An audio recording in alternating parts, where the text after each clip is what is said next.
में गायक धनंजय लाल यादव, गढ़वा जिला। लवी मेरे भाई, हम आपके भाई हैं और आप ऐसे ही आगे बढ़िए, मेरी शुभकामना है आपके साथ। आशीर्वाद दीजिए, जोरदार ताली। अरे हल्ला करके ताली बजाओ, उत्साह बढ़ाओ भाइयों को। भैया खातिर को हम अभी गाना गोले रही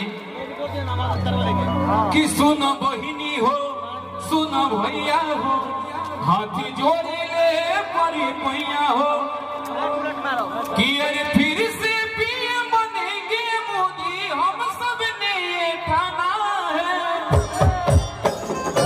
कि सीधे कमल का बटन दबाना है, भानु भैया जी को जिताना है, सीधे कमल का बटन दबाना है।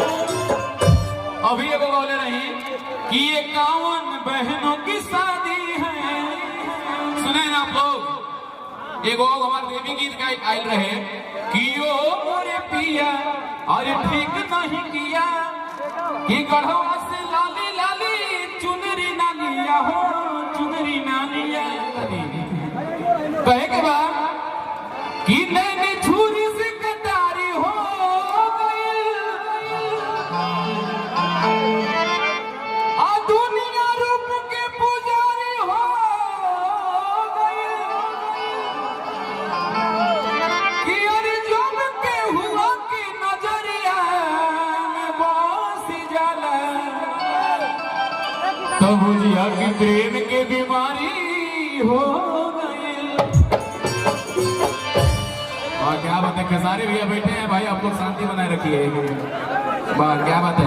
देखो भानु भैया खातिर गीत गौले रही, हम चाहते नहीं कि पहले वही गीत गाली भैया, एक बाद फिर सुनाई भोजपुरी गीत। कहे के बाद कि अरे आपने खोरिया बाहर आए जगदेवा चाचा, कि अरे आपने खोरिया अरे बाहर आए फुलवतिया, कि अरे खेसारी भैया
भानु भैया का के लिए हमनी के क्षेत्र खातिर आज भानु भैया की कृपा बा के हमनी खेसारी भैया के सामने से देखता नहीं तो ऐसे टीवी और मोबाइल में देखे के मिलल है भैया।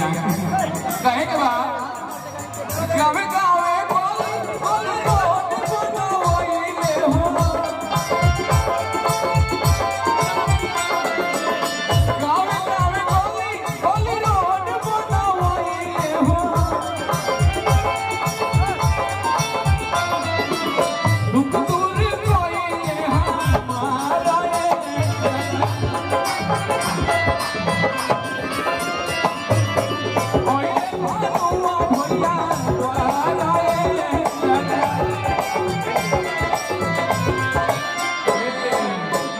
भैया ट्रेलर मॉडल का है कि टाइम कम बा। हाँ होली के डिमांड बा, एगो खेसारी भैया के गावल हम गाना गावत नहीं, बड़ा हमारा वो फेवरेट गाना बा भैया। इतना छोट ढंग से सुनता नहीं तब से वो गाना गाइले और उहे के देख के आज गायकी में शुरुआत के ले बानी। हमने के क्षेत्र तो बहुत पिछड़ा बा, लेकिन भानु भैया की कृपा होला कि आप जैसे बड़ा कलाकार के मंच पर हमनियों के गावे के मौका मिला। का भैया बाना एक बार बोलिए भानु भैया जिंदाबाद। और खेसारी भैया कहले कि भानु भैया जीतिए तो फिर बुलाइए खेसारी भैया के, ये सब की बार भुलाए के नहीं, क्या पार मत से जितावे के बाद। कहे के बाद होली में एगो लड़का कहता कि सुनो सुनो ये होसिना मन लागता कहीं ना, कि अरे होली में पागल भइनी तोहरा भी नहीं करे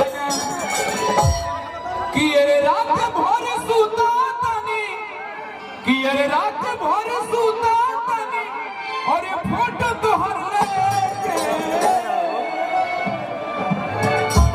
पिचकारी रंग फुजुर फुजुर फेंके। चलिए बहुत सारा आशीर्वाद बा दिलीप राम रेडियो मेरा से कहे के बा पिचकारी रंग फुजुर फुजुर फेंके उन बिगड़लो होली मेरा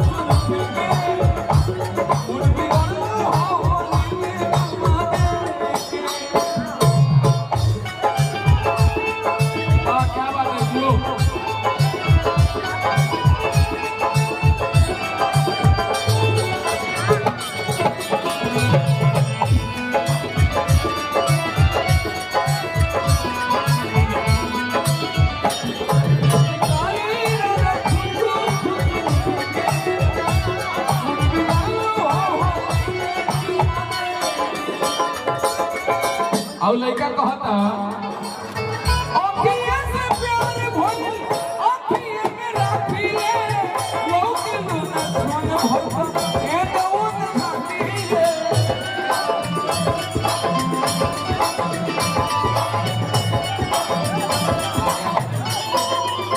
लड़का कहता अखिए से प्यार भइल अखिए में राखी ले लोग लुना सोन भइल ए दौन खाती ले।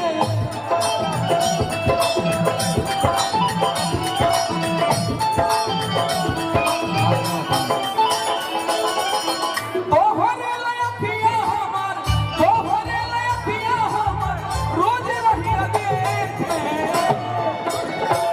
पिचकारी रंग फुजुर फुजुर फेंके पिचकारी रंग फुजुर फुजुर फेंके मुड़ बिगड़लो होली पिचकारी रंग फुजुर फुजुर फेंके मुड़ बिगड़लो होली।